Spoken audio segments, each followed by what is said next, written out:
Bonjour à toutes et à tous, Julie Bourdel, responsable du développement et des événements chez Admical. Je suis vraiment ravie de vous accueillir dans cette session digitale en partenariat avec la Fondation SNCF dans le cadre de ce mécène forum. Vous êtes 465 inscrits et là je vois qu'il y a déjà plus de 80 personnes qui sont connectées avec nous. Nous sommes vraiment très heureux que vous soyez si nombreux. Et donc, comme vous êtes nombreux, vous êtes sans caméra ni micro, mais avez la possibilité donc d'interagir avec l'ensemble du panel via l'outil conversation. Vous pourrez également récupérer l'ensemble des ressources, donc la présentation et puis le replay de cette session dans le tote bag virtuel qui sera mis à jour à l'issue du Mécène Forum. Et puis, je suis accompagnée d'un panel qu'on va vous présenter dans quelques minutes et de Diana Bell, responsable éditoriale et des études, qui se chargera de la modération aujourd'hui. Donc, nous comptons sur votre participation. Nous vous invitons également à tweeter et à relayer les publications de Juliette Boucher, notre responsable communication et marketing, sur nos réseaux ou à interagir via l'application ConnexMe. Et tout de suite, donc, je passe la parole à Marianne Echette, déléguée générale de la Fondation SNCF. Bonjour à tous. Je vois encore Julie, mais voilà. Bonjour à tous. Nous sommes très heureux d'être pour la 5e fois partenaire c'est impressionnant parce qu'on ne se voit pas soi-même, mais si, dans la petite case à côté, d'être partenaire de cette édition, de cette 5e édition du Mécène Forum, qui est vraiment le grand rendez-vous du mécénat d'entreprise en France, organisé par Admical. Et moi, je souhaitais tirer un coup de chapeau vraiment très, très fort pour les équipes d'Admical pour avoir relevé le défi de digitaliser l'événement en quelques semaines. Donc, vraiment bravo. Alors, le groupe SNCF et sa fondation avaient envie de partager leur expérience territoriale pour le groupe SNCF depuis 80 ans, pour la fondation depuis 25 ans, tant dans leur activité économique que dans leur stratégie de mécénat. Alors, le territoire, qui sont évidemment tout à fait liés. Alors, le territoire, c'est une notion complexe qui va bien au-delà des frontières administratives, évidemment. C'est un espace culturel, naturel, c'est un bassin de vie composé d'un certain nombre d'acteurs, d'individus citoyens, d'associations, de collectivités et bien sûr d'entreprises. Donc, voilà pourquoi nous sommes là aujourd'hui, d'entreprises locales et d'entreprises nationales ayant un maillage fort, comme le disait l'introduction. Alors voilà, on va se poser la question de savoir comment finalement ces stratégies nationales se déclinent au niveau territorial à travers 3 séquences. Une première séquence avec Franck Lacroix, directeur général adjoint territoire du groupe SNCF et fondation et président de la fondation SNCF. François Debiès, que je remercie tout particulièrement, tous les autres intervenants aussi, mais lui particulièrement parce que c'est quand même sa journée au Mécène Forum et il est avec nous pendant cette heure. Et donc, merci beaucoup François.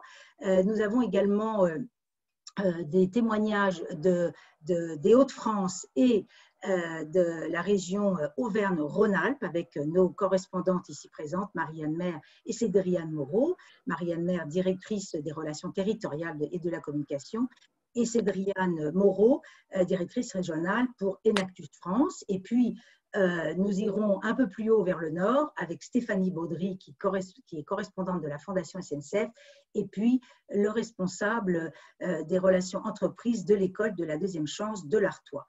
Voilà, donc 2 partenaires, Enactus et le réseau des écoles de la deuxième chance, qui sont des partenaires au niveau national et qui, bien sûr, déclinent leurs actions au niveau territorial. Ça ne pourrait pas être autrement. Alors, je vais commencer tout de suite avec François Debiès. Je voulais savoir, François, pourquoi finalement Admical se préoccupe des territoires. J'espère que ça va te donner un peu plus d'espoir que la conclusion que tu nous as transmise ce matin, qui est préoccupante. Mais peut-être que sur les territoires, il y a peut-être un peu plus d'espoir. Ma conclusion n'était pas pessimiste, elle était un plaidoyer, parce que je pense qu'effectivement, il y a des tas de choses à entreprendre maintenant. Mais en tout cas, je suis très heureux d'être dans cette table ronde à vos côtés, parce que quand on parle de territoire, on parle d'enjeux qui sont des enjeux fondamentaux pour le mécénat des années qui viennent. Et je dirais que la Fondation SNCF, la SNCF et sa fondation jouent un rôle et ont un rôle à jouer tout particulier sur lequel on va revenir, mais ça fait vraiment du sens que ce thème-là soit abordé sous votre parrainage. Alors, pourquoi est-ce qu'Admical s'intéresse au territoire? C'est très simple. Si on regarde très globalement en arrière, depuis sa création, le mécénat, à partir des années 80, a été essentiellement un mécénat national et un mécénat des grandes entreprises. Alors, ça correspondait bien sûr aux réalités économiques et sociales de l'époque. Économiquement, on était encore dans une époque relativement heureuse quand Admical a été créé à la fin des années 70. Socialement, on peut dire que le feu peut-être couvait sous la braise, mais en tout cas, la société française était infiniment plus paisible et sereine qu'elle n'est aujourd'hui. Les grandes entreprises ont saisi une opportunité qui leur a été donnée au moment de l'arrivée de Mitterrand au pouvoir, de démontrer déjà qu'elles étaient intéressées à participer à des œuvres d'intérêt général. Alors, on peut dire que le mécénat des, disons, 25 premières années a été essentiellement, pas que, mais essentiellement un mécénat parisien et un mécénat des grandes entreprises. Quand on regarde d'ailleurs les chiffres, le dernier baromètre Admical qui date de 2018, vous avez en tête que le prochain sortira dans un peu moins d'un mois maintenant, eh bien, on voit que ces grandes entreprises pèsent encore un poids majeur dans le mécénat global des entreprises, pas loin de 60%, alors qu'elles ne représentent en nombre d'entreprises que moins de 1% du total des entreprises qui sont mécènes, dont je rappelle d'ailleurs qu'elles ne sont que 9%. Il n'y a que 9% des entreprises françaises de plus de 1 salarié qui font du mécénat. Alors, chez Admical, depuis que je suis arrivé à la présidence, nous nous sommes posé la question de savoir comment nous voyons l'avenir du mécénat. Et il nous est apparu très clairement et très rapidement que l'avenir du mécénat, il était plus à Paris et plus dans les grandes entreprises. Alors, quand je dis l'avenir, c'est les développements du mécénat. Certes, les grandes entreprises vont continuer à peser d'un poids très important. Elles feront sans doute plus que ce qu'elles font aujourd'hui. Mais enfin, toutes les grandes entreprises aujourd'hui sont déjà mécènes. Elles peuvent en rajouter un peu, mais ce n'est pas ça qui va transformer complètement le paysage.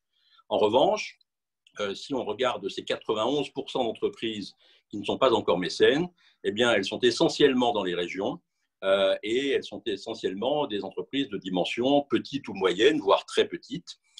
Et c'est bien à ça que nous avons décidé de nous attacher pour permettre au mécénat de trouver de nouveaux développements. Alors, ça a pris une forme très simple.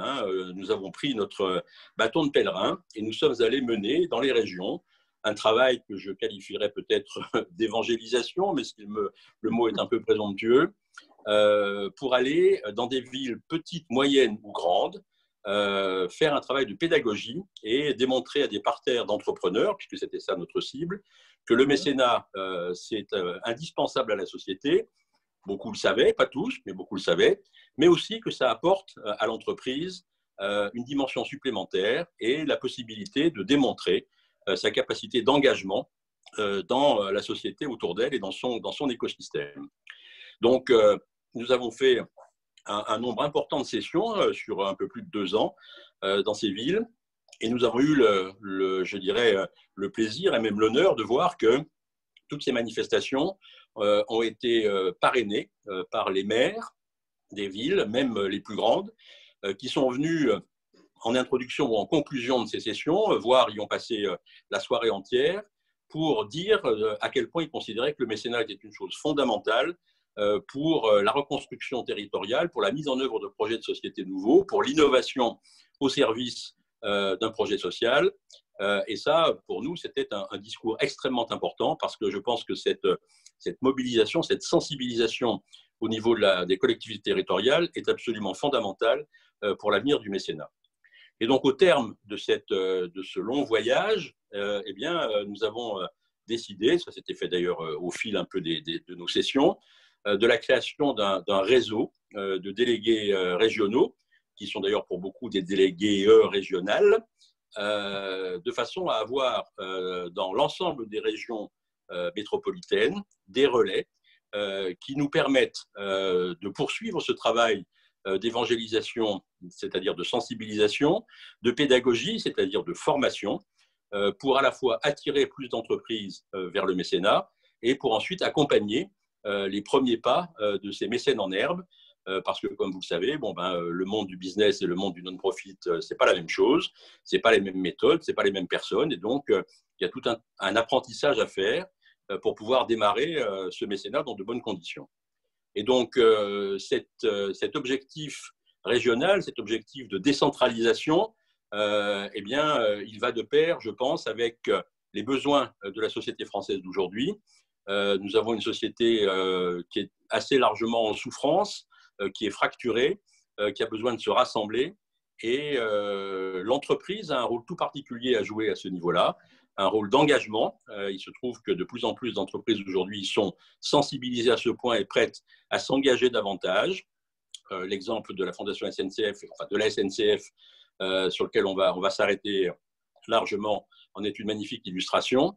Et il est indispensable que cet effort-là, cet engagement-là, puisse se retrouver dans les territoires et que les entreprises puissent s'y enraciner, y créer des liens, puisque l'avantage majeur du mécénat, c'est justement d'être un créateur de liens et une capacité pour l'entreprise de s'engager, de communiquer avec son écosystème, d'engager ses collaborateurs qui eux-mêmes le désirent dans des actions d'intérêt général, dans des projets de société. Et l'avenir de notre société commune en dépendra très largement. Voilà donc les raisons pour lesquelles nous avons considéré que cet objectif-là était devenu fondamental. Et voilà pourquoi je suis très heureux de participer à vos côtés, Franck et Marianne, à la table ronde sur ce sujet-là. Merci François. Donc, ce mécénat territorial repose en effet sur les grandes entreprises qui ont une représentation territoriale et surtout, comme tu le dis, à l'avenir, sur les petites entreprises, enfin les PME et les ETI, bien sûr, qu'il faut accompagner dans le développement de leur mécénat. Ça va de soi. Alors, Franck Lacroix.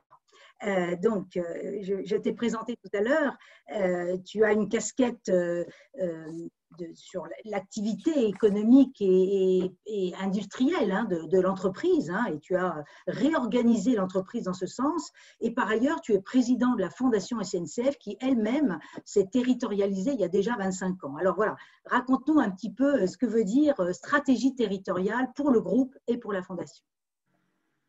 Ça veut dire beaucoup de choses. D'abord, je voudrais simplement exprimer ma joie, mon plaisir d'être à vos côtés, si on peut dire, à travers nos écrans là, digitaux. Mais bon, bref, on va encore tenir quelques mois, je crains, à travers cet outil prodigieux qui nous éloigne un peu les uns des autres. C'est un peu au cœur de notre discussion du moment. Bon, c'est une vraie joie. Et alors, je dois dire qu'après l'introduction de François, voilà, ma joie est complète parce que je suis tellement d'accord avec ce qui vient d'être dit. Juste d'abord quelques mots sur peut-être le thème un peu global là, de cette journée qui, si j'ai bien compris, était autour du mécénat au défi de la crise. Bon, c'est un thème qui nous interroge évidemment beaucoup sur l'avenir du mécénat face à la crise, et en particulier une crise sanitaire qui est d'une ampleur absolument inédite, planétaire. Bon, moi, je suis vraiment convaincu que le mécénat a un rôle mais vraiment crucial à jouer. Parce que, et c'est ce qui vient d'être dit en fait, c'est un moteur colossal des initiatives locales et du dynamisme des territoires. C'est au fond un vrai levier de transformation de notre modèle vers le monde d'après. Un monde qu'on espère, en tous les cas, plus durable. Comment le faire moins durable, d'ailleurs, ça sera difficile. Bon, et dans ce monde de demain, le groupe SNCF a la prétention d'être demain un acteur de choix. C'est assez évident du reste, puisque finalement, au fond, au moment où les mobilités sont vraiment réinterrogées sur leur compatibilité avec un monde vivable, durable, etc., moi, je suis certain que le train a énormément d'atouts. Et puis aussi, pour la SNCF, je suis évidemment totalement convaincu que la fondation que j'ai l'honneur de présider, là, elle nous permet d'agir bien au-delà de notre activité de transporteur et d'agir en profondeur dans les territoires. Donc, voilà ce que je voulais dire juste sur le contexte général. Alors maintenant, tu m'interroges sur les territoires. Oui, l'histoire entre la SNCF et les territoires, c'est une histoire formidable, très longue, très riche, très complexe d'ailleurs en même temps. Mais si je devais la résumer, je dirais que en fait, la SNCF, elle a façonné les territoires avec son histoire, avec le réseau ferré, ni plus ni moins. Voilà, créé la connexion des territoires. Elle a ouvert des territoires en France, permis des connexions. Bon. Mais voyez-vous, en y réfléchissant un petit peu il y a quelques années, quelques mois, on s'est dit qu'en fait, oui, on a façonné les territoires, mais aujourd'hui, la façon dont on est ressenti, compris par le citoyen, c'est comme une espèce d'entreprise parisienne, je l'ai entendu tout à l'heure, qui, au milieu du périphérique, a dessiné les territoires là, en expliquant ce qui était bon pour tout le monde, etc. Bon. En fait, on a sans doute façonné les territoires, on y est très présent, mais on n'y est peut-être pas encore très, je dirais, suffisamment ancré. Et donc, entre l'idée de dessiner quelque chose de l'extérieur et l'idée de s'y ancrer, de jouer un rôle à la fois dans notre métier, mais dans la dynamique de l'engagement sociétal, dans la dynamisme économique, touristique, culturelle, etc., des territoires, on avait encore, je pense, beaucoup à faire. Et y compris sur les questions environnementales, d'ailleurs, tout le monde a bien compris depuis quand même un paquet d'années qu'on a beau faire des grandes COP, 18, 19, 20, 21, je ne sais plus à quel numéro on est aujourd'hui, quand vous regardez la courbe des émissions de CO2, les grandes messes internationales n'ont pas malheureusement pesé beaucoup. Et ce qu'on a tous compris quand même maintenant, c'est qu'en complément de ce cadre qui est nécessaire, il faut que les entreprises, les acteurs, les femmes, les hommes du territoire se prennent en main.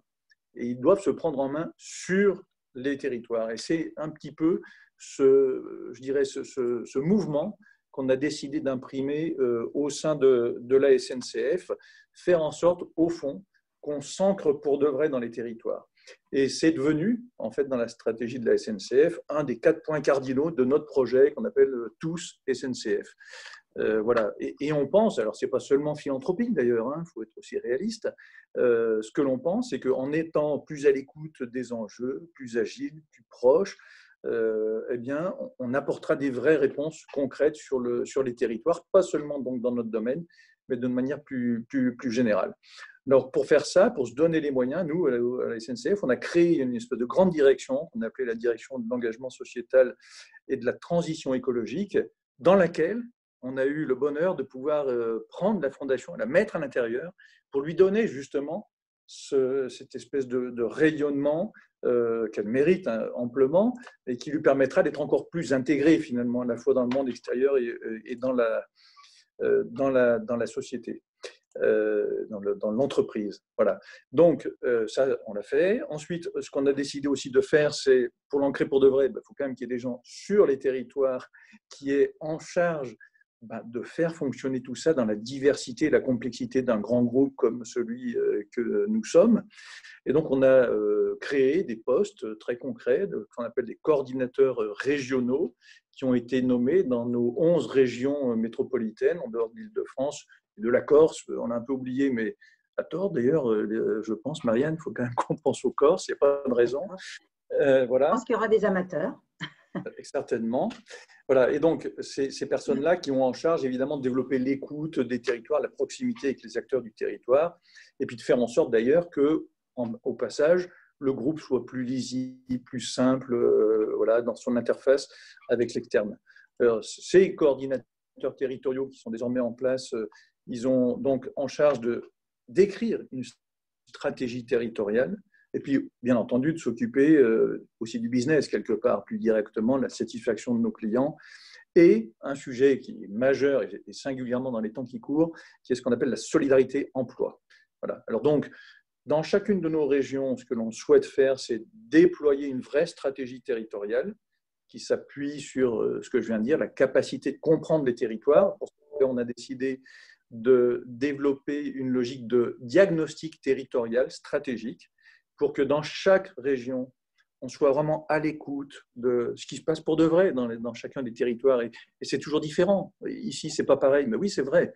Donc, il faut que pour une entreprise comme la nôtre, pour bien coller à la réalité, il faut savoir bien écouter et le faire de manière organisée. C'est l'objectif de ces diagnostics territoriaux. Et pour le coup, nos stratégies, nos 11 stratégies régionales, vont reposer sur donc, le maillage territorial, parce qu'il y a une richesse extraordinaire à la SNCF, vous vous en doutez, avec toutes les gares, les réseaux structurants, les petites lignes de desserte fine du territoire, on en parle beaucoup aujourd'hui, des emprises foncières et immobilières qui sont considérables. On est le deuxième propriétaire foncier français après l'État. Je ne suis pas sûr que tout le monde ait bien ça en tête. Donc ce maillage territorial qui est une richesse extraordinaire. la proximité, l'écoute des acteurs du territoire pour mieux répondre à leurs besoins, bien sûr sur le transport, mais voilà, sur beaucoup d'autres choses autour de nos infrastructures qui vieillissent, on le sait, et qui méritent d'être modernisées, avec à chaque fois, bien sûr, comme regard de fond, toile de fond, l'amélioration des performances environnementales et la réduction de nos émissions de carbone. Et puis, bien sûr, cette stratégie doit s'appuyer sur des équipes engagées aux côtés de nos coordinateurs régionaux dans toutes les activités de la SNCF au service de nos clients et singulièrement, parce que c'est central pour nous, autour des enjeux de RSE.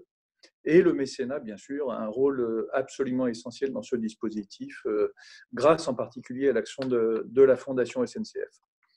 Justement, la Fondation, à ce propos, quelle est cette stratégie territoriale pour la Fondation? Sachant que tu viens de parler des coordinateurs régionaux, il y a un réseau de correspondants très, très impliqués dans chaque région qui pilotent les actions de la Fondation. Et on ne le verrait pas autrement, ça ne se passe pas ni à Paris, ni à Saint-Denis, je crois, Franck. Ni à Lyon. Bien sûr. Alors, on en aura, je crois, quelques illustrations plus tard, Marianne, mais bon, la Fondation, elle agit évidemment sur l'ensemble du territoire. Elle le fait depuis 25 ans, tu le soulignais. Rendez-vous compte, il y a plus de 700 associations qui sont soutenues au niveau national et régional. Alors, avec des outils qu'on connaît, bien sûr, les appels aux projets, les partenariats et le fameux mécénat de compétences singulièrement développé chez nous. Nous, on est vraiment convaincus que le mécénat s'inscrit assez naturellement en fait, dans la mission d'utilité sociale de notre entreprise, qui peut d'ailleurs être un levier de performance, il ne faut pas avoir honte de le dire, je crois que c'est une très bonne chose, et de transformation au service de notre propre stratégie. C'est un outil d'engagement pour nos collaborateurs qui est absolument essentiel. Donc, à la fois un outil pour l'entreprise et aussi pour les territoires. Voilà, c'est très équilibré et on ose le dire. Et puis, bien sûr, le mécénat, il dispose d'atouts absolument majeurs. C'est une capacité d'innovation quand même spectaculaire. Bon, dans les grands groupes comme nous, ce n'est pas toujours évident d'être innovant, en fait. Donc, on cherche ces petits aiguillons, et ça, c'est très important, de l'agilité, et puis surtout un contact vraiment courant, quotidien, permanent avec le local, grâce à ce fameux ancrage territorial dont je parlais. C'est une vraie promesse pour nous, et chaque collaborateur de la maison doit se sentir vraiment pleinement acteur et doit participer à ce mouvement qui finalement consiste à assumer au niveau collectif, mais aussi individuel, un rôle social et pourquoi pas un rôle environnemental. Aujourd'hui, on a déjà 5000 salariés qui se sont engagés en mécénat de compétences et on en est déjà bien fiers en vérité. Et sur tous les territoires, en effet. Alors, peut-être que François, sur justement la présence des entreprises dans les territoires, je crois que l'avenir repose sur les ETI, les PME et les TPE, mais qu'est-ce que peuvent faire les grands groupes peut-être pour accompagner ce développement, François? Alors écoute, je vais répondre avec un mot qui est une demi-plaisanterie. Quand on parle de la SNCF, je pense que le rôle essentiel, c'est un rôle de locomotive. Et j'ai même envie de dire de locomotive à grande vitesse. Les grandes entreprises ont eu, disons, l'honneur ou le bonheur de démarrer les premières en matière de mécénat à une époque où elles estimaient qu'il était nécessaire pour elles de se faire une bonne image dans un monde mitterrandien qui était à l'époque assez ouvertement anticapitaliste, de démontrer qu'elles étaient capables de faire d'autres choses que de chercher uniquement à gagner de l'argent. Alors, depuis ces temps-là, les choses ont beaucoup changé. Le mécénat des grandes entreprises a mûri, il s'est focalisé, il s'est professionnalisé. Il a été remis entre les mains de véritables professionnels, de spécialistes de ces questions, qui ont fait un parcours remarquable, mais qui est resté effectivement pendant un certain temps dans une approche qui était plutôt une approche centralisée et nationale. Et puis, les temps ont changé. La crise de la société française est apparue de façon beaucoup plus crue à partir de 2005 et des émeutes de banlieue, et puis évidemment encore plus fortement après la grande crise économique et financière de 2008-2010. Et sur le devant de la scène, on a vu apparaître des problématiques sociales, pour ne pas dire des drames sociaux, des fractures, des exclusions, des inégalités frappantes, la montée de la pauvreté. Et les entreprises ont pris conscience progressivement de ce qu'elles pouvaient jouer un rôle à ce niveau-là. Et donc, les grandes entreprises, elles ont joué un rôle incontestablement d'exemple, parce que, comme je l'évoquais tout à l'heure, quand on démarre dans le mécénat, il y a tout un tas de choses à apprendre, il y a une formation à faire. Et dans ce travail pédagogique d'appropriation par des entreprises de toute dimension du mécénat, les grandes entreprises ont joué un rôle très important à travers l'exemplarité qu'elles mettaient en œuvre, à travers leur participation dans des formations, dans des colloques comme celui d'aujourd'hui, où elles racontaient ce qu'elles faisaient et où elles démontraient à quel point l'entreprise peut trouver un plein bénéfice, mais dans le sens noble du terme, un bénéfice humain, un bénéfice d'interaction, d'inclusion, de création de liens à travers les actions de mécénat. Je me rappelle que dans notre Tour de France, on faisait un peu de sémantique pour apporter quelques éléments donc, pédagogiques à notre parterre de chefs d'entreprise, mais on essayait surtout de leur montrer des exemples. Et donc, on essayait de mettre sur scène à la fois des grandes entreprises et des plus petites pour montrer la cohérence qu'il pouvait y avoir, jouer de l'exemplarité des uns et puis de l'effet d'entraînement qu'il y avait sur les autres. Et il nous est arrivé à plusieurs reprises d'entendre dans les questions qui venaient à la fin des sessions mais moi, je suis un petit, le mécénat, ce n'est pas pour moi. Et ce qui a été, je crois, est devenu un de nos objectifs, ça a été de démontrer que précisément, quelle que soit la taille qu'on peut avoir, eh bien, on a un rôle à jouer, comme d'ailleurs au niveau des individus, quel que soit son niveau de ressources et de moyens, eh bien, on peut participer d'une façon ou d'une autre, pas forcément financièrement, à des actions d'intérêt général et à la construction d'un projet social.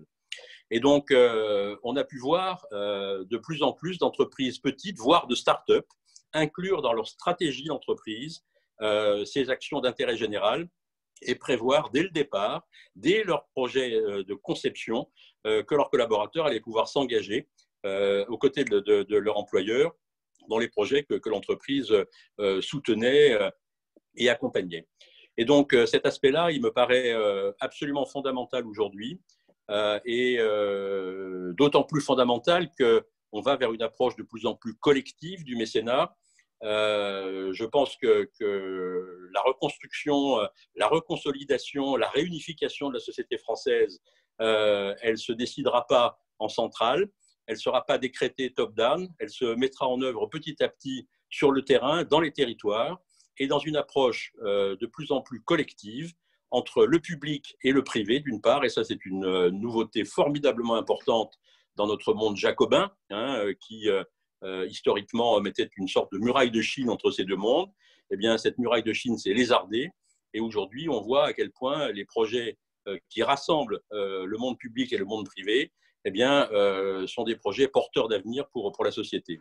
Et puis également le rapprochement dans ces projets collectifs entre des mécènes d'horizons différents, des petits et des grands. Historiquement, le mécénat était plutôt, disons, individualiste. Et dans différents mondes, dont celui auquel j'ai appartenu, la banque, eh bien, on avait tendance à un petit peu cacher sa copie pour ne pas être imité en matière de mécénat. Aujourd'hui, cet état d'esprit a disparu. Tout le monde a pris conscience que à plusieurs, on va plus vite et plus loin. Et donc, ces projets collectifs sont l'occasion de rassembler des mécènes d'horizons différents, des associations. Là aussi, il y avait pas un clivage, mais une ignorance fondamentale entre le monde de l'entreprise et le monde des associations. Et on a pris conscience, et ça c'est en train de se construire de façon très active, que le rassemblement des deux eh bien, était formidablement porteur d'espérance et d'avenir. Le monde de l'entreprise apportant à la fois des ressources financières et humaines et des compétences, et le monde de l'association apportant des valeurs qui sont bien sûr le substrat de la société à construire et des compétences aussi spécifiques sur les domaines de la vie sociale. Et donc le rassemblement de ces deux univers eh bien, est un énorme plus. Et à l'intérieur de ce travail de collectif, de rapprochement des différents points de vue, eh bien, les grandes entreprises, par le poids qu'elles représentent, par la légitimité qu'elles ont, par les ressources et les compétences qu'elles peuvent mettre en œuvre, ont et garderont un rôle important, même très important à jouer.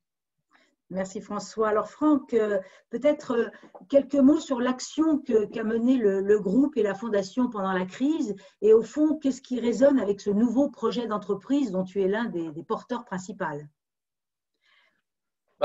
Bon, cette période dans laquelle on est plongé là, indéfiniment, enfin bon, elle est quand même porteuse de beaucoup de transformations en fait. Hein. On est dans une société quelque part un peu de tous les dangers qui a été exacerbée, c'est vrai, par une multitude de tensions. Une société finalement qui doit anticiper les mutations puis accélérer ses propres transformations. Bon, par exemple, je trouve que la hiérarchie des priorités, le rapport à l'autre, le rapport au collectif, tout ça, ça s'est forcément beaucoup modifié et je pense durablement.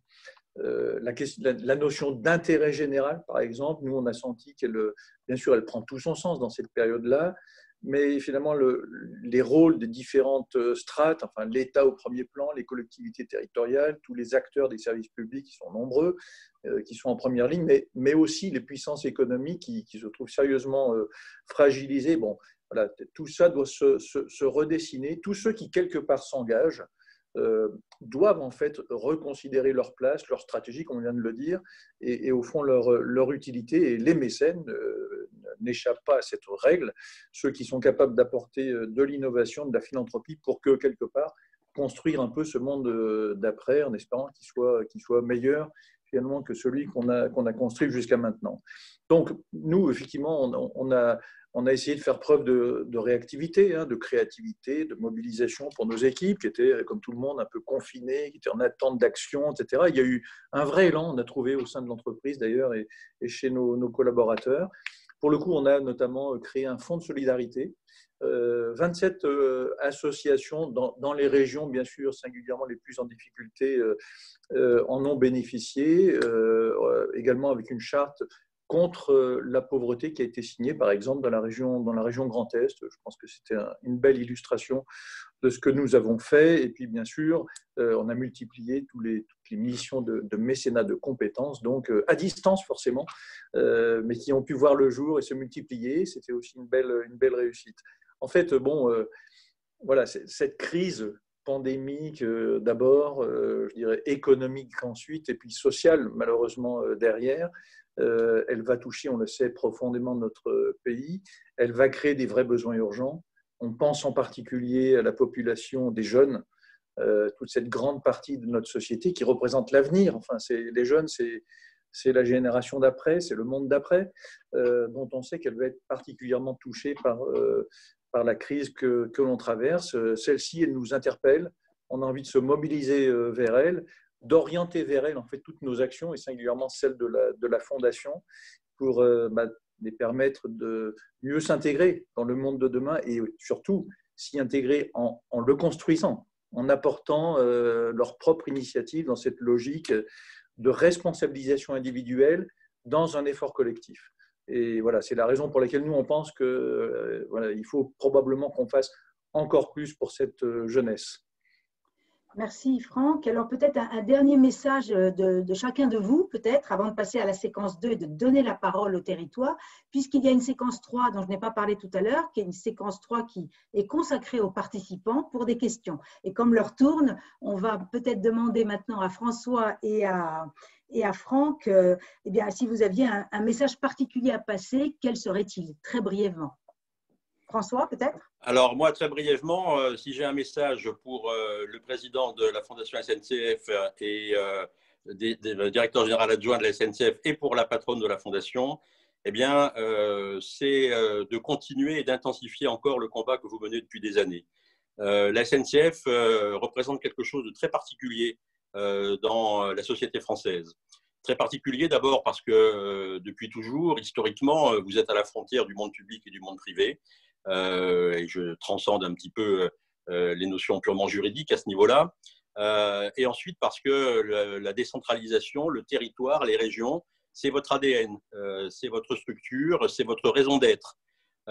Et donc, ce que vous faites dans les différents domaines, me paraît particulièrement important et particulièrement exemplaire, au sens avoir vertu d'exemple, de ce qui doit être fait pour qu'une grande entreprise leader dans son secteur puisse s'engager dans la vie de la société dans les différents territoires, y apporter les ressources et les compétences dont elle a besoin, ressources financières, mais aussi ressources humaines. Ces aspects sont fondamentaux et je dois dire que j'applaudis des deux mains tous les efforts que vous faites vis-à-vis du mécénat de compétences, qui me paraît être une voie de développement très importante pour les années qui viennent. Votre stratégie de décentralisation dans un projet global qui est un projet bien sûr cohérent, et vous veillez jour après jour à ce que la cohérence de la mise en œuvre territoriale avec le projet central soit bien vérifiée. Tout ça permet une efficacité maximum.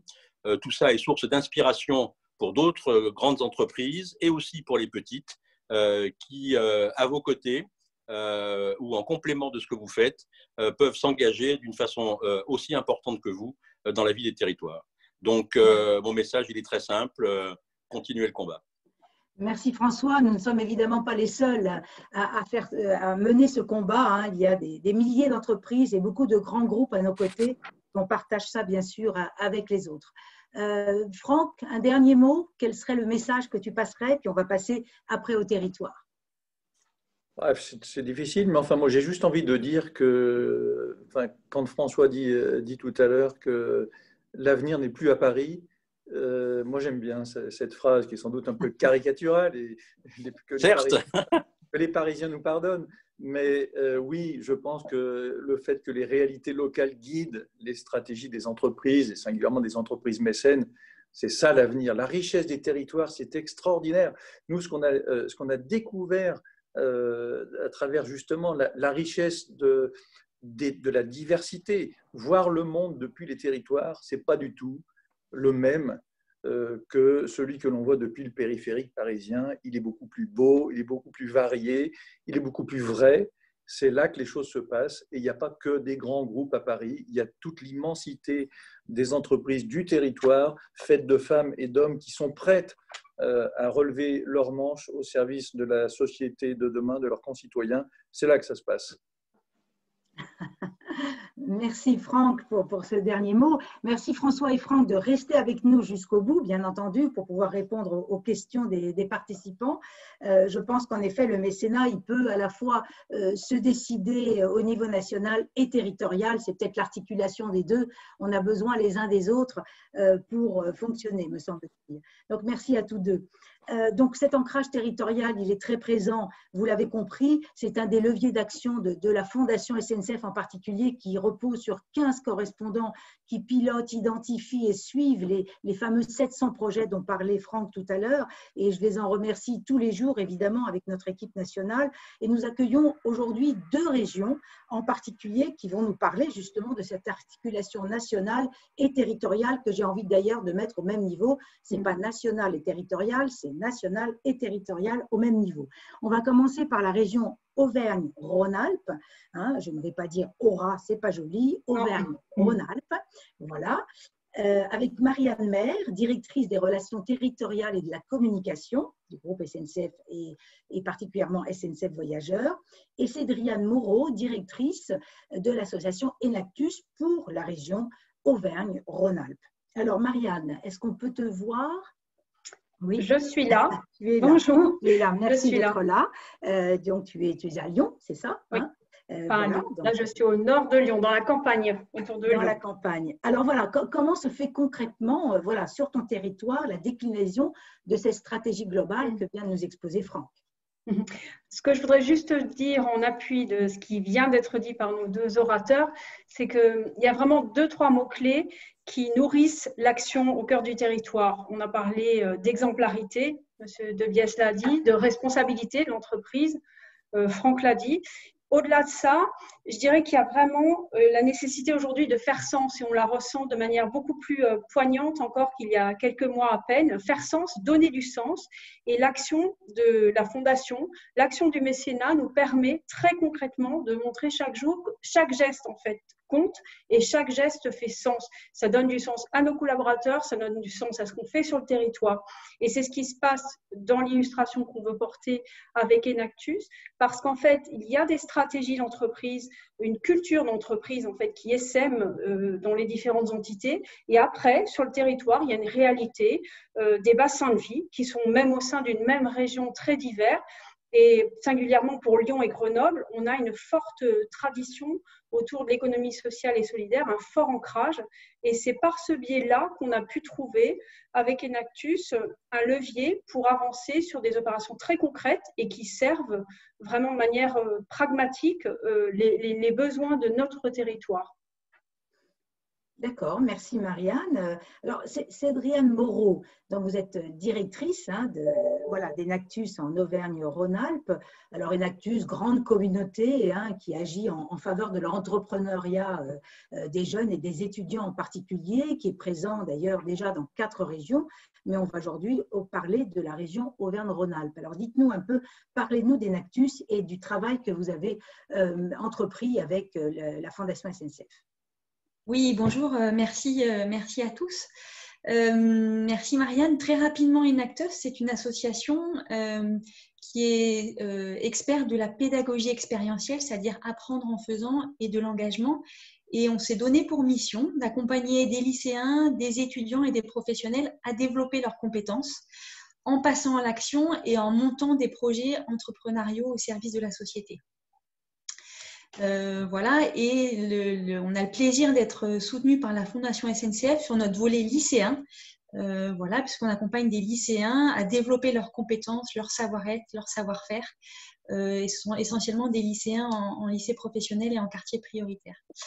La question du diagnostic territorial donc, que vous avez évoqué, la question du territoire, elle est extrêmement importante pour nous. Et en fait, le fait d'avoir eu quelqu'un comme Grégory, qui est notre coordinateur régional, ça change tout pour nous. Plutôt que d'avoir quelqu'un qui est à Paris, qui serait notre interlocuteur. On était, nous, confrontés à 2 choses. On devait implanter ce parcours lycéen qui existe déjà en Île-de-France et qui a été mené avec succès en Île-de-France et dans les Hauts-de-France. On avait pour enjeu de démarrer dans la région parce qu'il y avait vraiment des forts besoins. On est quand même sur la 2e région économique. Et puis, on devait assez vite, au-delà des premières villes où on allait être, l'essaimer sur d'autres territoires. Et donc, c'était extrêmement important pour nous d'avoir quelqu'un comme Grégory, déjà qui en fait a tout un écosystème, des connexions régionales qui permettent, quand on démarre un nouveau programme sur un territoire, déjà en termes de crédibilité, c'est important de pouvoir dire qu'on est soutenu par la Fondation SNCF. Et puis, c'est aussi quelqu'un qui peut nous ouvrir des portes, nous faciliter les choses avec aussi du mécénat en nature, nous accueillir pour certains événements. Et ça change tout. Voilà. Et aujourd'hui, qu'on doit développer cette action dans des nouveaux lycées, sur des nouveaux territoires, il est là à nos côtés pour nous mettre en lien avec les lycées qui sont déjà partenaires de la SNCF, par exemple, et puis également pour nous ouvrir les bonnes portes quand on veut aller sur des nouveaux territoires. Et peut-être pour reprendre moi aussi un mot-clé, c'est le terme d'écoute. C'est vraiment ce qui me vient à l'esprit quand j'ai envie de parler de ce partenariat régional. Ce qui a été important, c'est qu'on a pris du temps aussi pour bien comprendre, moi, les enjeux de la Fondation SNCF dans notre région, et Grégory pour comprendre nos enjeux à nous, association en train d'agir sur le terrain. Et donc, du coup, Grégory, lui, avait des enjeux de mobilisation de collaborateurs, de visibilité interne. Et nous avions vraiment des enjeux d'implantation et de développement territorial tels que je vous les ai cités. Et j'ai vraiment eu le sentiment, en fait, quand on avançait pas à pas, en co-construisant vraiment les actions. Et ces actions tenaient vraiment en compte de nos enjeux respectifs. Et donc, il y avait vraiment une écoute très fine. Et j'ai vraiment eu le sentiment, en fait, qu'on était dans cette écoute mutuelle et qu'on était dans la même barque et qu'on avançait ensemble et qu'on avait vraiment envie de faire réussir, pardon, et on va dire la Fondation SNCF dans les soutiens qu'elle porte dans la région et nous dans nos actions très concrètes. Et ça, c'est extrêmement plaisant et ça me paraît possible qu'avec quelqu'un qui est aussi proche du territoire que ça. Notre programme, il rassemble des élèves engagés, des élèves qui, pour reprendre le terme de M. Lacroix, construisent le monde de demain, des enseignants, des formateurs enacteurs, des collaborateurs d'autres entreprises partenaires et des collaborateurs de la SNCF qu'on a fait venir dans les ateliers en classe. Et donc tout ça, c'est un paramétrage assez fin qu'on a co-construit avec Grégory et avec aussi la connaissance qu'il avait de l'écosystème. Voilà, et ça, c'est extrêmement intéressant à construire au jour le jour, je trouve, sur les territoires. Voilà donc l'articulation entre le mécénat financier, le mécénat en nature, le mécénat de compétences. On essaye d'œuvrer sur tous les fronts. Et puis, on voit également voilà, que finalement, ces partenariats nationaux peuvent parfaitement s'ancrer dans les territoires grâce à ce réseau de correspondants. Et je remercie là les présidents du groupe SNCF et Franck Lacroix en particulier de permettre l'existence d'un réseau dédié qui porte à la fois les actions de la Fondation et les actions sociétales. Et vous voyez, le témoignage de Cédriane montre à quel point c'est important d'avoir un interlocuteur de la région pour pouvoir parler de la même chose. C'est évident. Marianne, peut-être un dernier, ton regard sur le national et le territorial, tu m'en parlais il y a quelques jours, ça m'intéresse que tu partages avec les participants avant qu'on remonte vers les Hauts-de-France. Oui, on a échangé. Alors, juste un mot pour dire que Grégory, ce n'est évidemment pas moi, vous l'aurez remarqué, c'est quelqu'un qui est dans mon équipe, qui travaille avec Cédriane. Et c'est vrai qu'il a la spécificité de travailler toute l'année sur ces sujets en proximité. Et du coup, ça fait du lien, ça accélère, ça va plus vite et on ne perd pas de temps. Donc, je ferme la parenthèse pour répondre à Marianne.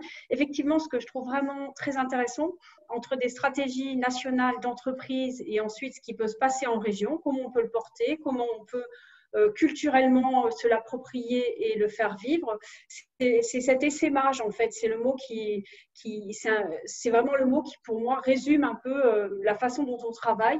Il peut tout à fait y avoir des ambitions d'entreprise, de groupe, et après une réalité sur le territoire et même des échanges entre régions. Donc, je sais qu'on travaille beaucoup sur ce biais-là, de travailler entre les différentes régions SNCF parce qu'on a tous à se parler, on a tous des idées, des avancées et on peut partager nos expériences et ça fait progresser tout le monde. Et moi, je crois beaucoup à ça, ça enrichit vraiment les dynamiques et ça nous permet d'être beaucoup plus efficaces et ancrés. Et en plus, entre nos équipes, de créer aussi une dynamique collective sur ces sujets en partant de ce qui se passe sur chaque territoire et comment on le vit et comment on le met en œuvre. Donc, c'est cet angle-là qui vraiment que je voulais valoriser sous l'angle de cet essaimage partagé en fait entre tous. Et entre territoires également. Tu me disais que voilà, les limites territoriales, il faut peut-être des fois les dépasser pour pouvoir… Oui, ensemble, on y arrive sur des projets notamment. Merci beaucoup à toutes les deux. On va maintenant remonter un petit peu, comme on dit, vers le nord, en région Hauts-de-France et accueillir Stéphanie Baudry, correspondante de la Fondation SNCF, et Raphaël Delaby pour le réseau des écoles de la deuxième chance. Bonjour à toutes deux. Alors d'abord… Bonjour, voilà, on vous voit tous les deux. Donc Stéphanie, bon, l'action que tu as menée toi sur ton territoire a répondu à une problématique un petit peu différente. Parle-nous de cette problématique. Oui, effectivement, Franck Lacroix parlait de la logique de solidarité emploi. Donc nous, on était vraiment sur cette thématique-là dans les Hauts-de-France pour faire vivre cette solidarité emploi avec notamment la question de l'apprentissage de la mobilité. Alors, pourquoi mobilité et emploi? Parce qu'aujourd'hui, la mobilité, les difficultés de mobilité sont des vrais freins à l'emploi, à l'accès à l'emploi. Alors, on sait qu'on a un Français sur 3 qui a déjà refusé un emploi, une formation pour des difficultés de mobilité, et c'est vraiment une question qui est très prégnante. Donc, on est sur une volonté d'apprentissage de la mobilité. C'est quelque chose qui peut sembler peut-être un peu étrange pour les gens qui nous écoutent, parce qu'on se dit apprendre la mobilité, pour beaucoup d'entre nous, être mobile, savoir prendre un bus, un métro, un train, c'est quelque chose qui est assez simple, qui peut sembler assez naturel, tout simplement parce qu'on a eu sûrement la chance, étant jeune, d'avoir des parents qui déjà avaient cette ouverture-là, de nous emmener, de nous faire bouger, et puis qui nous ont très rapidement montré comment faire. Mais il y a vraiment toute une partie de nos concitoyens qui n'ont pas eu cette chance, j'allais dire, et pour qui la mobilité est quelque chose de très compliqué. D'abord parce que donc culturellement, ils n'ont pas cette ouverture. On a une partie de nos concitoyens dont l'horizon se limite à leur commune ou même à leur quartier. Voilà, dans certaines villes, ils ne vont pas au-delà. Donc il y a déjà un frein psychologique qui est important. Et puis, il y a aussi des freins par rapport aux usages. On ne sait pas faire et donc on a peur, on est angoissé. Et des freins aussi sur la méconnaissance. On ne sait pas quels sont les modes de transport possibles et on a des fois des représentations qui sont un peu erronées en disant bah non, le transport c'est cher, on ne va pas y arriver. Ce qui fait qu'aujourd'hui, c'est des vrais freins pour les demandeurs d'emploi notamment et pour les jeunes. Juste à titre d'exemple, quand même, pour illustrer mon propos, il y a en 2016, il y avait une étude sur la métropole européenne de Lille auprès de demandeurs d'emploi et de jeunes en alternance, voilà, qui rentraient vraiment dans l'emploi, de 2700 personnes qui ont répondu et qui disaient bien que, ils cherchaient un travail au sein de leur commune, voire juste les communes avoisinantes, mais pas au-delà. Donc, on voit bien qu'il y avait des vrais freins à se dire, demain, je peux aller chercher du travail dans une ville au-delà, en fait, de ce que je connais, de mon environnement plus proche. Et puis, 87% d'entre eux ne connaissaient pas et du coup n'utilisaient pas les offres qui étaient spécifiques à leur profil de demandeur d'emploi. Or, aujourd'hui, on a des régions, on a des collectivités qui font énormément, qui mettent en place des tarifications avec nous, SNCF Solidaire. Et donc, il faut qu'on aille expliquer à ces jeunes comment faire, qu'ils peuvent être mobiles et qu'on les amène vers la mobilité pour leur permettre demain de retrouver un emploi. Voilà, donc c'est pour ça que la Fondation, en fait, on a souhaité travailler avec les écoles de la deuxième chance. Et voilà, qu'on a lancé cet appel à projet mobilité et emploi. Voilà, tu vas nous en parler un petit peu plus, mais on va donner la parole à Raphaël Delaby.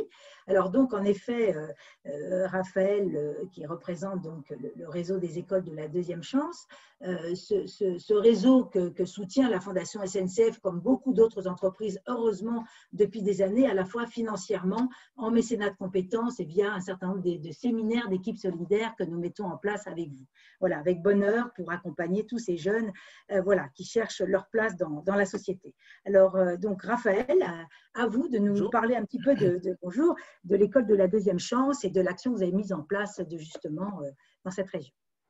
Déjà, merci pour votre invitation. C'est un honneur de pouvoir expliquer notre partenariat, expliquer les actions au local. Moi, je suis chargé de relations entreprises sur le site de l'Artois dans les Hauts-de-France, mais là, j'ai aussi la possibilité de présenter le réseau EDC France.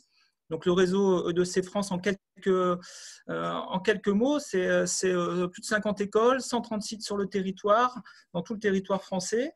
Nous accueillons des jeunes de 16 à 25 ans qui sont sortis du système scolaire sans diplôme ni qualification.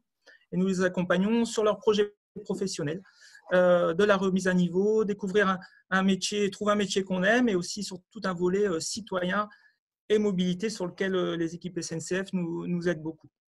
Donc ça, c'est une première chose. Donc moi, sur le site de l'Artois, dans les Hauts-de-France, nous avons 2 écoles, sur Arras et sur Liévin, à côté de la ville de Lens. Et nous avons répondu à cet appel à projet qu'on a trouvé tout à fait cohérent parce que je reprends les propos de Stéphanie. En effet, nous avons des jeunes qui ne sont pas forcément, de par leur environnement, on va dire, qui ne sont pas forcément outillés pour se déplacer et qui… même en termes de freins psychologiques, ne s'autorisent pas forcément à pouvoir se déplacer en se disant qu'aller travailler d'Arras pour aller à Lille ou d'Arras pour aller à Lens, c'est impossible, c'est pas possible, il n'y a pas de travail pour moi dans ces villes. Et vraiment, on veut travailler dans ce sens-là. Notre projet était très simple, c'est de proposer un ensemble d'ateliers pédagogiques pour sensibiliser les jeunes autour de cette notion de mobilité. Des choses très basiques, utiliser le vélo, la trottinette électrique, découvrir les transports en commun, avoir accès au code de la route. Enfin, toutes ces choses qui, en effet, comme le disait Stéphanie, nous paraissent extrêmement simples. Les jeunes n'ont pas forcément eu accès à tous ces ateliers, donc on leur propose avec un ensemble de partenaires. Et grâce à la SNCF, on arrive à mobiliser les interlocuteurs de l'équipe SNCF au quotidien auprès des jeunes. En quelques chiffres, hein, j'ai fait un petit bilan sur 3 mois. Le projet est assez récent, a commencé en septembre. Pour notre petite école de l'Artois dans la Haute-France, où on accueille 250 jeunes sur l'année, on a déjà 150 jeunes qui ont participé, 40 ateliers mobilité qui ont déjà été mis en œuvre, 50 jeunes qui se préparent au code de la route. Il faut savoir que seulement 10% des jeunes qu'on accompagne ont le permis et la voiture, et déjà une vingtaine de jeunes qui ont obtenu le code de la route. Donc en termes d'impact, on voit que ça marche tout simplement. À notre petite échelle, c'est un projet qui pourrait être un jour, je l'espère, voué à se décliner au niveau national, justement. Et on a même des jeunes, aujourd'hui, 4-5 jeunes là, sur notre site d'Arras, d'où je vous parle actuellement, qui sont à l'emploi grâce à ces ateliers. Certains qui savent prendre le vélo, réparer le vélo, utiliser le bon transport en commun ou prennent le train, justement, pour aller en emploi ou en formation qualifiante. Et ça, c'est une belle fierté. C'est la preuve que ce projet marche vraiment, fonctionne vraiment, et on en est vraiment ravis. Si je peux me permettre aussi, je voulais mettre en avant la capacité de la Fondation, de Stéphanie surtout, et de l'équipe SNCF à s'impliquer.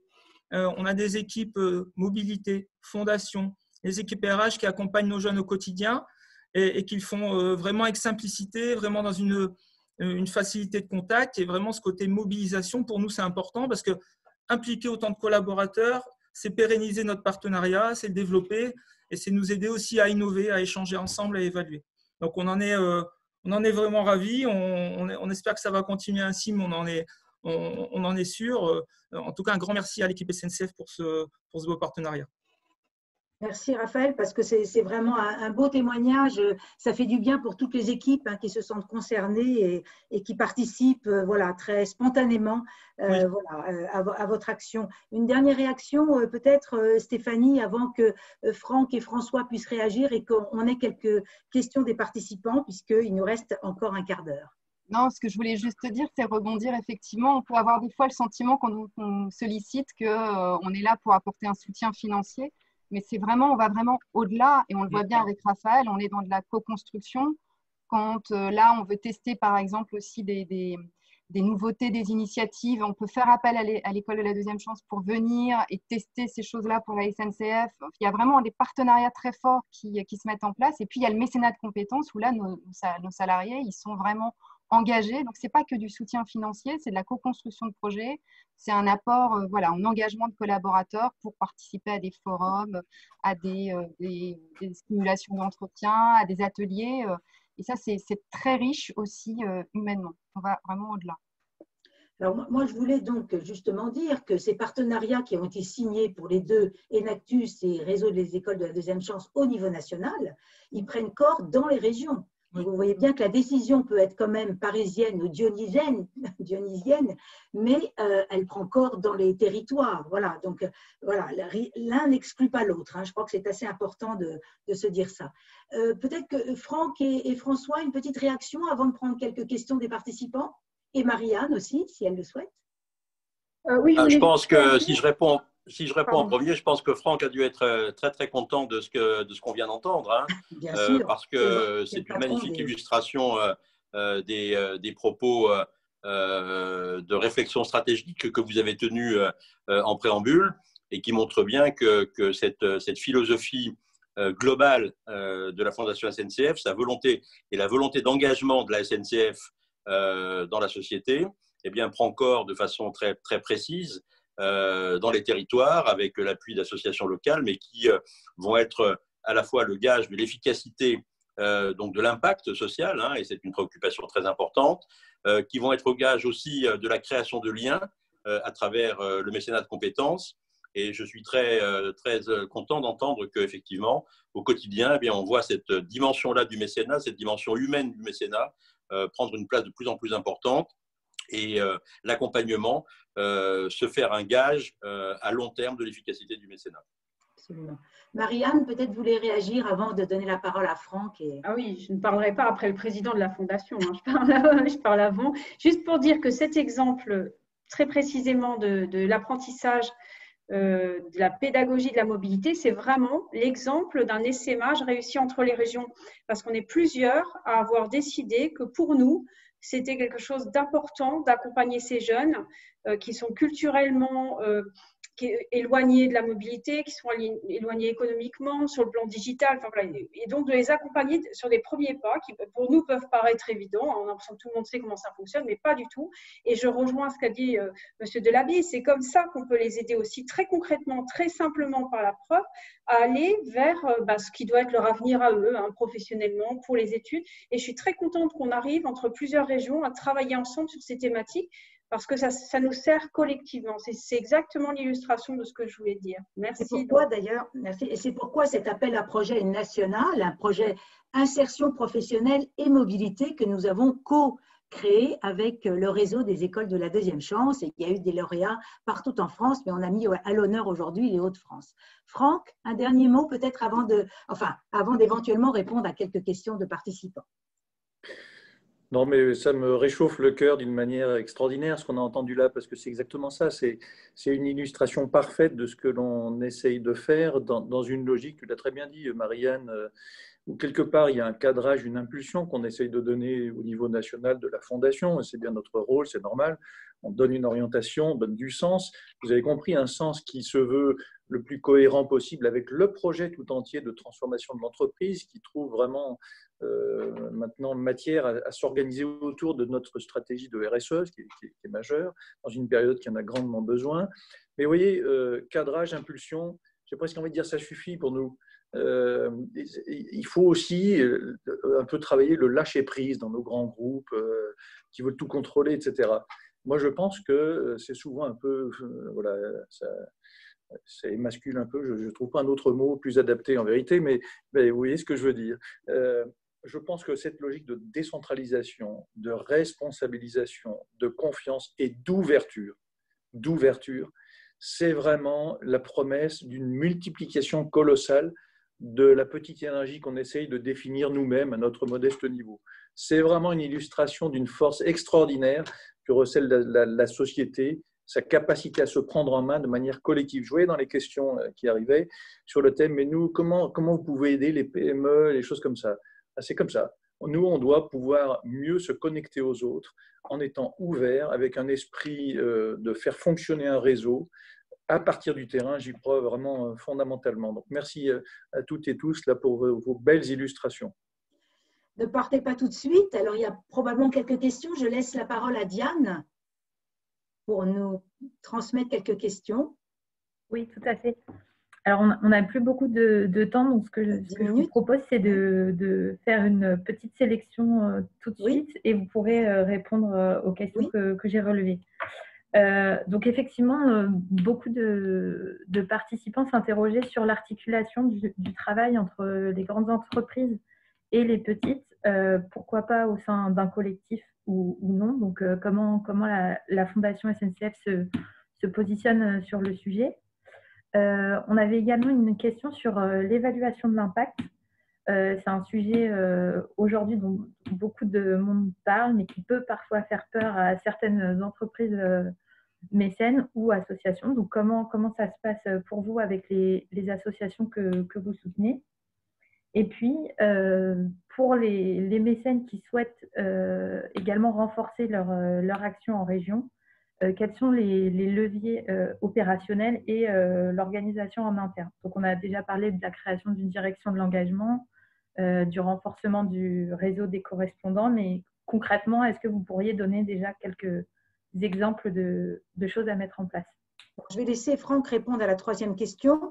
Juste pour l'impact, nous travaillons avec un cabinet qui justement mesure l'impact de la Fondation dans les territoires et nous avons aujourd'hui un certain nombre de données sur chacun des territoires. Voilà. Je ne vais pas plus loin, mais c'est important bien sûr de le faire et nous le faisons. Franck, peut-être sur comment le groupe peut accompagner les entreprises locales finalement sur leur politique de mécénat. Oui, et puis les leviers opérationnels qu'on peut déployer. Bon, c'est un vaste sujet. Enfin, d'une manière générale, d'ailleurs, c'est une question importante que de savoir comment l'entreprise, un grand groupe comme le nôtre, finalement, est capable d'embarquer, d'accompagner, de mieux collaborer avec les innombrables sociétés qui travaillent avec nous. En fait, d'ailleurs, enfin, vous savez très bien le nombre d'heures mobilisés en France autour du système ferroviaire, quelque part, est bien plus important que le nombre d'heures produits au sein de la SNCF. On a un effet de démultiplication qui est tout à fait considérable. Alors, ça passe d'abord par une politique de partenariat en matière d'achat, de partenariat plus global, qui mérite, c'est vrai, chez nous, un peu d'être parfois revu dans une logique qui n'est pas une logique prescripteur, donneur d'ordre, etc., mais une logique de co-construction, comme on l'a souvent dit. Et quelque part aussi un peu autour de cette logique du lâcher-prise, enfin dans notre capacité à laisser plus d'initiatives à nos partenaires, qui d'ailleurs, quand on leur laisse un peu d'oxygène, nous le démontrent assez facilement et quotidiennement. Bon, donc, il y a ça. Après, pour travailler mieux avec elles dans ce sujet-là, c'est très concret, en fait, c'est tout bête, mais il faut que… D'ailleurs, la question a été posée tout à l'heure sur le net, c'est qui sont nos interlocuteurs, avec qui on peut rentrer en contact, quels sont les projets qu'on peut imaginer. Bon, voilà, donc c'est des petites choses, c'est pas encore une fois… Un grand sujet méthodologique, c'est de la pratique, du contact physique sur le terrain, de la capacité à s'ouvrir, à travailler en réseau. Et c'est la raison pour laquelle on a inscrit dans les valeurs du groupe, la notion d'ouverture. C'est dans les valeurs de la SNCF, désormais il y en a 3. Je vous les donne pour ceux qui ne les connaissent pas et on comprend, elles sont toutes neuves. Il y en a une qui s'appelle l'engagement. Je pense qu'on est en plein cœur de notre sujet. Il y en a une deuxième qui est l'efficacité. Bon, voilà, alors ça prête à sourire, mais dans les grandes maisons publiques, je pense que c'est une valeur qui mérite en effet d'être déployée sans doute un peu plus. Et puis la troisième, c'est l'ouverture. Et je pense qu'à travers cet état d'esprit, ce changement culturel qui consiste à dire que la SNCF ne doit pas rien faire toute seule, mais elle doit apporter à la société dans son milieu professionnel, mais aussi plus largement dans son engagement sociétale, elle doit apporter beaucoup en s'ouvrant aux autres. Voilà ce que je voulais dire. Merci François. Franck, Diane, encore une ou deux questions? Le micro. Mon micro. Oui, alors il y avait une autre question sur votre position par rapport à la crise qui va venir. Est-ce que ça impactera vos actions? Comment vous appréhendez un petit peu la situation avec les PME sur les territoires qui étaient mécènes, mais peut-être qui ont moins de moyens ou alors qui s'apprêtaient à se lancer dans l'aventure mécénat? Comment vous pensez les accompagner dans ce contexte qui est incertain, qui sera vraiment difficile? C'est une question pour le groupe SNCF ou pour la fondation? Alors, ce n'est pas précisé. Ce n'est pas précisé parce que, Franck, tu peux répondre sur tous les, je sais pas, les prestataires, les fournisseurs du groupe SNCF, ils sont des milliers. Voilà, en temps de crise, que se passe-t-il? Écoutez, c'est une question en vérité qu'on est bien sûr en train de traiter au niveau du groupe. Mais pour vous dire l'ampleur, enfin, il n'y a pas de mystère, tout le monde connaît l'impact colossal de cette crise qu'on traverse dans le monde des transports en commun, qui est gigantesque. Alors évidemment, c'est vrai dans le milieu aéronautique, c'est vrai aussi dans les transports urbains, mais aussi, et singulièrement avec cette deuxième vague, ce deuxième confinement, les transports de longue distance, les transports ferrés sont très, très lourdement impactés. Bon, donc on parle de plusieurs milliards d'euros et on parle de réinventer un peu le business model du train pour l'avenir. Donc ce sont des sujets très, très lourds. Bon. Donc on a évidemment, nous, lancé une très grosse réflexion à caractère stratégique. On a la chance d'avoir un nouveau directeur des achats chez nous, qui vient d'ailleurs de l'extérieur, qui nous apporte justement ce regard d'ouverture dont on a un peu besoin probablement au sein de la SNCF. Et on essaye d'intégrer, c'est vrai, le réseau complet plus large de nos partenaires dans cette réflexion d'évolution de notre propre business model. Après, si vous voulez, je pense que notamment dans cette période dans laquelle on rentre avec des tensions sur l'emploi, des choses comme ça, je pense qu'on peut bénéficier d'un peu de temps, finalement, d'un certain nombre de nos collaborateurs ou collaboratrices pour être peut-être plus à disposition de nos partenaires. Enfin, autrement dit, ce n'est pas une réponse économique qu'on peut a priori apporter en premier raisonnement, mais beaucoup plus en termes de disponibilité, d'ouverture, de capacité à construire des choses, réfléchir à l'avenir ensemble. Voilà, c'est un petit élément de réponse que je vous apporte là, parce que vous comprenez bien que le sujet est encore vraiment devant nous, même si on est très mobilisé pour essayer d'y apporter une réponse rapide. Merci Franck. Alors de la même façon, peut-être pour la Fondation aussi, toujours des soutiens financiers parce que ça reste très important pour les associations, mais aussi du mécénat de compétences. Et je crois que ce qui un peu nous caractérise à la Fondation SNCF, mais comme d'autres fondations évidemment, c'est cette attention qu'on peut porter aux partenaires avec la mise en réseau, l'écoute,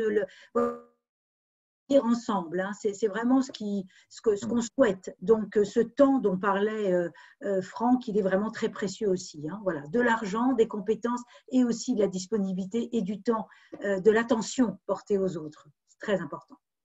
Oui, Diane, peut-être une dernière question?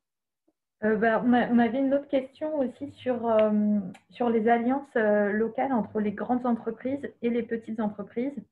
Voilà, donc ça c'est plus pour la fondation. Comment vous mettez en place ce type de partenariat? Est-ce que c'est facile, difficile?